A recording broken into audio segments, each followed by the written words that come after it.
Assalomu alaykum, hurmatli talabalar. Bugungi onlayn darsimiz biznesni tadqiq etish usullari fanining ikkinchi mavzusiga bag'ishlandi.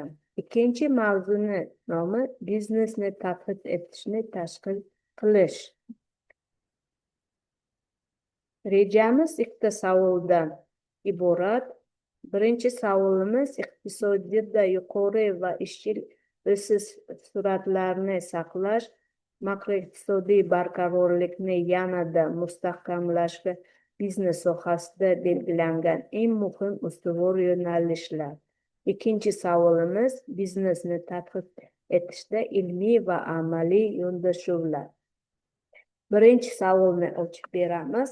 Iqtisodiyotda yuqori va izchil o'sish sur'atlarini saqlash, makroiqtisodiy barqarorlikni yanada mustahkamlashga biznes sohasida belgilangan eng muhim ustuvor yo'nalishlar deb nomlangan.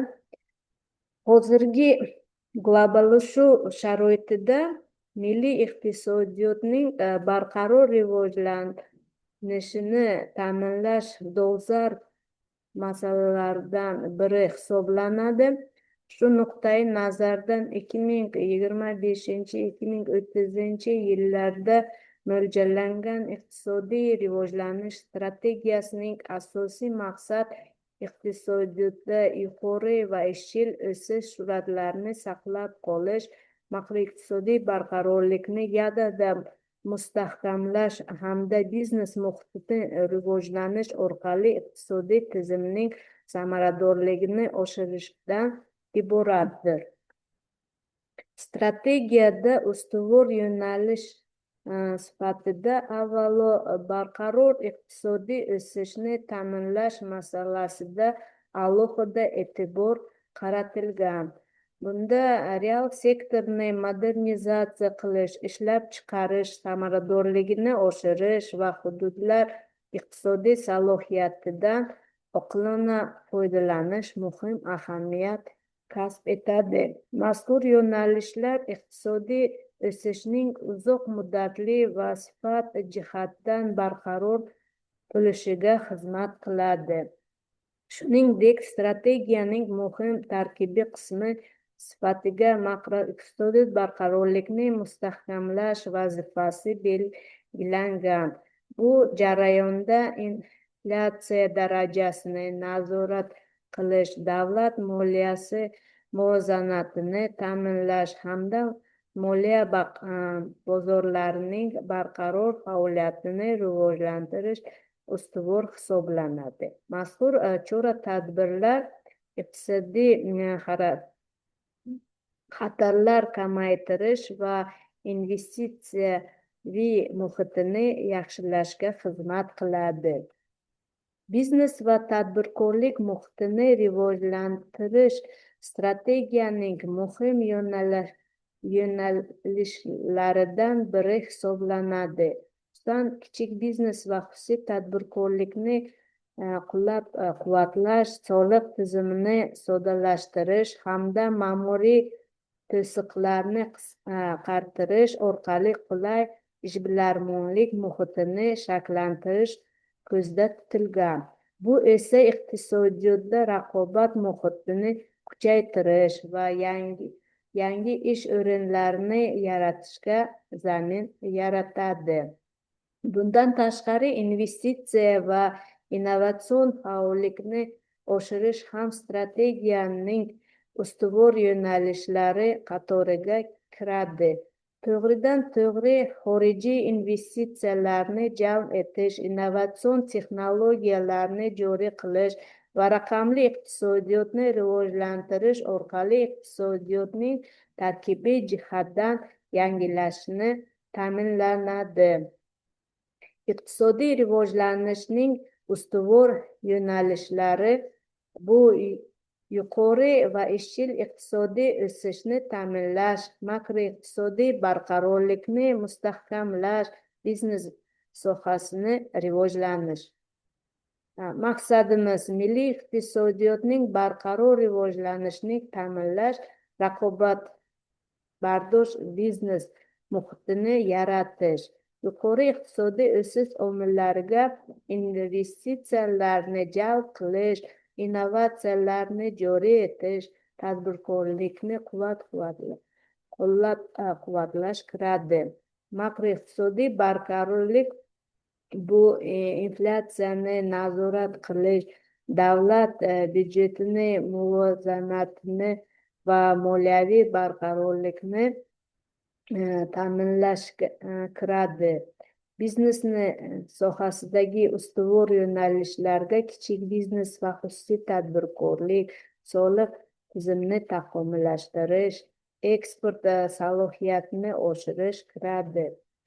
Xulosa qilib aytganda, 2020-2030 yillarga mo'ljallangan iqtisodiy rivojlanish strategiyasi iqtisodiyotda yuqori va izchil o'sishni ta'minlash, makroiqtisodiy barqarorlikni mustahkamlash hamda biznes muhitini rivojlantirish orqali milliy iqtisodiyotning raqobatbardoshligini oshirishga qaratilgan kompleks va tizimli yondashuvni ifodalaydi. Barqaror iqtisodiy o'sish bu mamlakat taraqqiyotining asosi. Biznes muhitini rivojlanish strategik ahamiyatiga ega. Ikkinchi savolga o'tamiz. Ikkinchi savolimiz bu biznesni tadqiq etishga ilmiy va amaliy yondashuvlar. Bu savolni o'rganishda ko'pincha biz e'tibor beramiz. O'zbekiston Respublika Prezidentini 2025-yilda 19-martda 50-prezident farmoni chiqqan. Bu farmonni ham o'rganib chiqamiz. Lekin birinchidan aytish kerakki, hozirgi globallashuv va raqobat kuchayib borayotgan iqtisodiy sharoitda biznes subyektlarining samarali faoliyat yuritish, ilmiy asoslangan qarorlar qabul qilish bilan chambarchas bog'liq. Shu bois biznesni tadqiq etishda ilmiy amaliy yondashuvlardan kompleks foydalanish dolzarb ahamiyat kasb etadi. Biznesni tadqiq etishning ilmiy yondashuvlarini o'rganishda aytish mumkinki, ilmiy yondashuvlar biznes jarayonlarini tizimli va nazariy asosda o'rganishda qaratilgan bo'lib, ular iqtisodiy hodisa va jarayonlar o'rtasidagi sabab-oqibat bog'liqlarini aniqlash imkonini beradi. Ushbu yondashuvlar doirasida nazariy tahlil, strategik usullar, iqtisodiy modellashtirish va prognozlash metodlaridan keng foydalaniladi. Natijada biznes faoliyatining rivojlanish tendensiyalari ilmiy asosda baholanadi. Amaliy yondashuvlar bevosita real biznes muhitida olib boriladigan tadqiqotlarga asoslanadi. Kuzatuv, so'rovnoma, intervyu, tajriba va amaliy holatlarni tahlil qilish ushbu yondashuvning asosiy vositalari hisoblanadi. Ular orqali biznes subyektlarining real muammolari aniqlanib, ularni hal etish bo'yicha amaliy tavsiyalar ishlab chiqiladi. Ilmiy va amaliy yondashuvlarning o'zaro uyg'unligi, ilmiy va amaliy yondashuvlarning integratsiyasi biznesni tadqiq etish samaradorligini sezilarli darajada oshiradi. Nazariy xulosalarning amaliyotga sinovdan o'tkazilishi boshqaruv qarorlarining asoslanganligini ta'minlaydi hamda biznes subyektlarining raqobatbardoshligini oshirishga xizmat qiladi. Xulosa qilib aytgancha, biznesni tadqiq etishda ilmiy va amaliy yondashuvlardan uyg'un foydalanish, iqtisodiy jarayonlarni chuqur tahlil qilish, samarali boshqaruv qarorlarini qabul qilish va biznesni barqaror rivojlanishini ta'minlashning muhim omili hisoblanadi.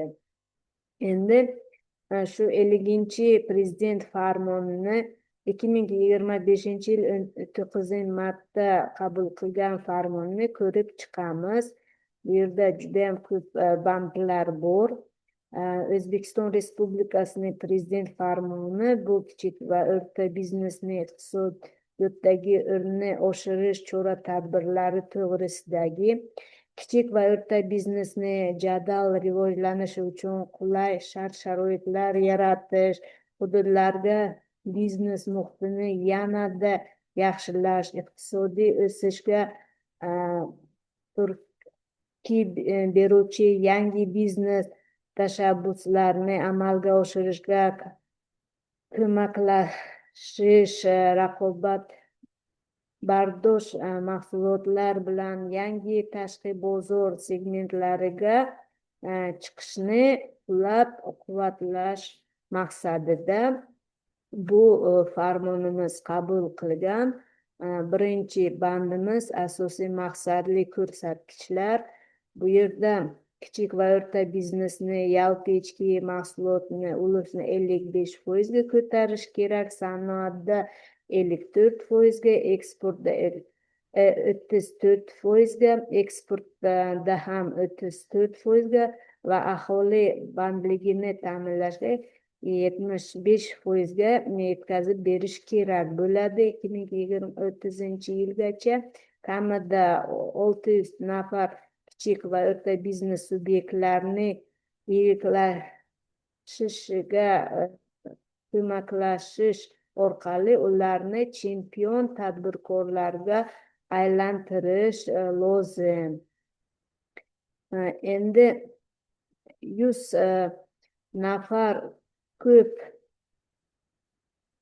ishchisi bor tadbirkorlik subyektlarini soni 4000ga yetkazish kerak bo'ladi.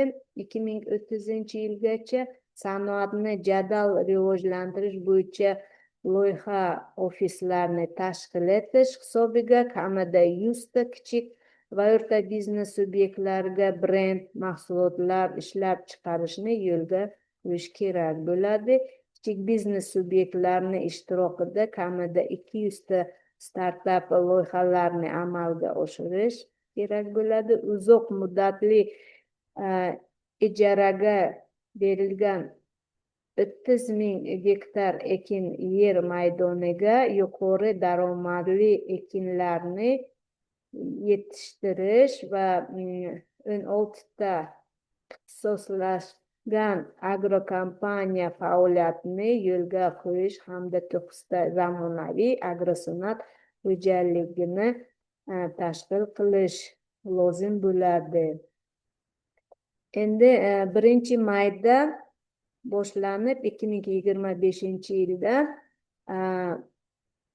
o'zini band qilgan shaxs, yakka tadbirdagi tadbirkor, kichik biznes, o'rta biznes, yirik korxona zanjiri asosida tadbirkorlik subyektlarining yiriklashuvini rag'batlantirish bo'yicha shunday mexanizmlarni joriy qilishni, ularga muvofiq bandlar bor bu farmonda.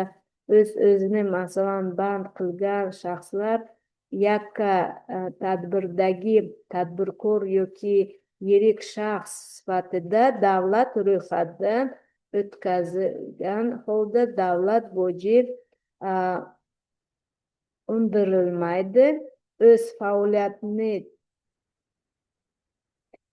tegishincha yakka tartibdagi tadbirkor mikrofirma yoki kichik korxona toifasigacha yiriklashtirilgan o'zini o'zi band qilgan shaxslar va tadbirkorlik subyektlariga oilaviy tadbirkorlikni rivojlanish dasturi doirasida 50 million so'mgacha kreditlar ajratish mumkin.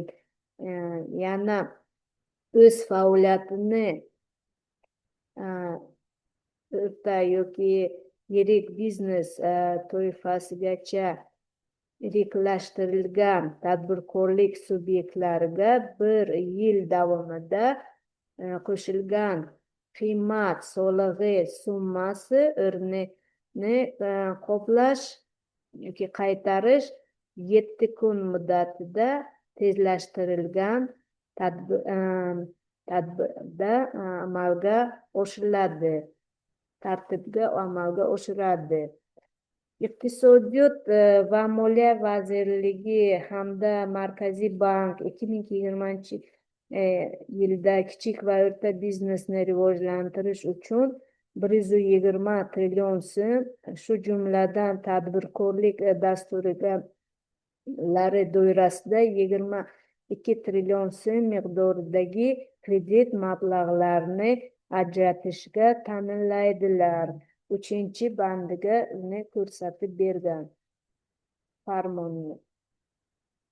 Endi 4-bandida Qoraqalpog'iston Respublikasida oilaviy tadbirkorlikni rivojlanish dasturi doirasida yangidan tashkil etilgan va hisob raqamiga yetarli mablag'lar aylanmasiga ega bo'lmagan kichik va o'rta biznes subyektlariga ularning garov ta'minotidan kelib chiqib kredit ajratishga ruxsat berish lozim.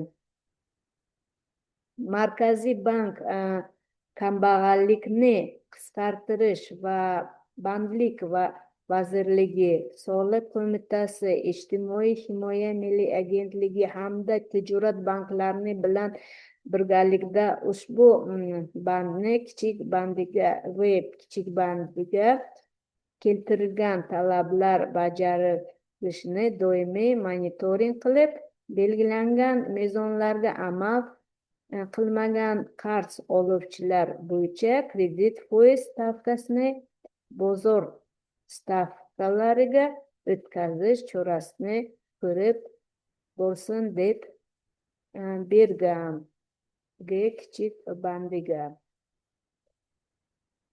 5-bandda 50-prezident farmonimizda yozganki, iqtisodiyot va moliya vazirligining tez va yuqori sur'atlarda o'sayotgan tadbirkorlik subyektlarini chempion tadbirkorlikka aylantirish dasturini amalga oshirish to'g'risidagi taklif ma'qullansin deb yozgan.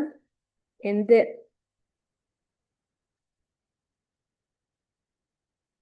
chempion tadbirkorlar aylantiriladigan tashkilotlar ro'yxati shakllantirib, unga quyidagi mezonlar bo'ladi. Bu mezonlarga javob berish kerak.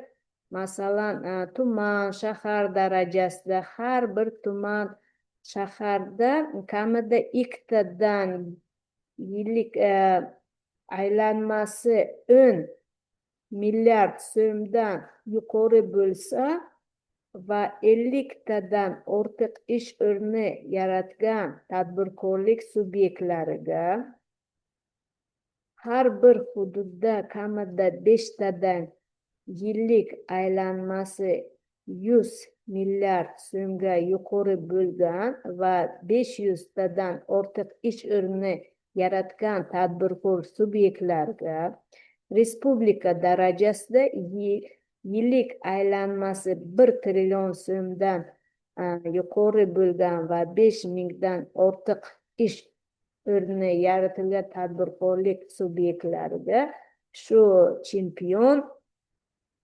tadbirkorlarga aylantirsin deb yozgan. Bu farmonda judayam ko'p o'zgarishlar bor. Bu o'zgarishlar iqtisodiyotni sur'atlarini ko'tarishga judayam faol yordam beradi. Bu yerda o'nta bo'limni ko'rib chiqsak, 2020 bo'limda 2026-yil 1-yanvardan boshlanib o'zini o'zi band qilgan shaxslar shug'ullanishi mumkin bo'lgan faoliyat, bu ishlar, xizmatlar turlari ro'yxati shu ikkinchi ilovaga ko'rsatgan. 2026-yildan 1-yanvardan kuchga kiradigan milliy hunarmandchilik faoliyatining yo'nalishlari ro'yxati va hunarmand uyushmasiga a'zo bo'lish mezonlari 3-ilovaga muvofiq tasdiqlangan bu farmonimizda.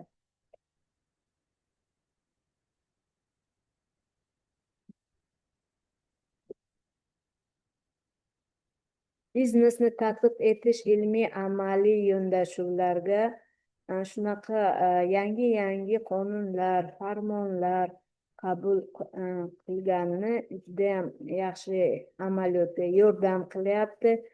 Bular ishga tushgan, natijasi bor. 2030-yilni oxirida hamma natijalar ma'lum bo'ladi.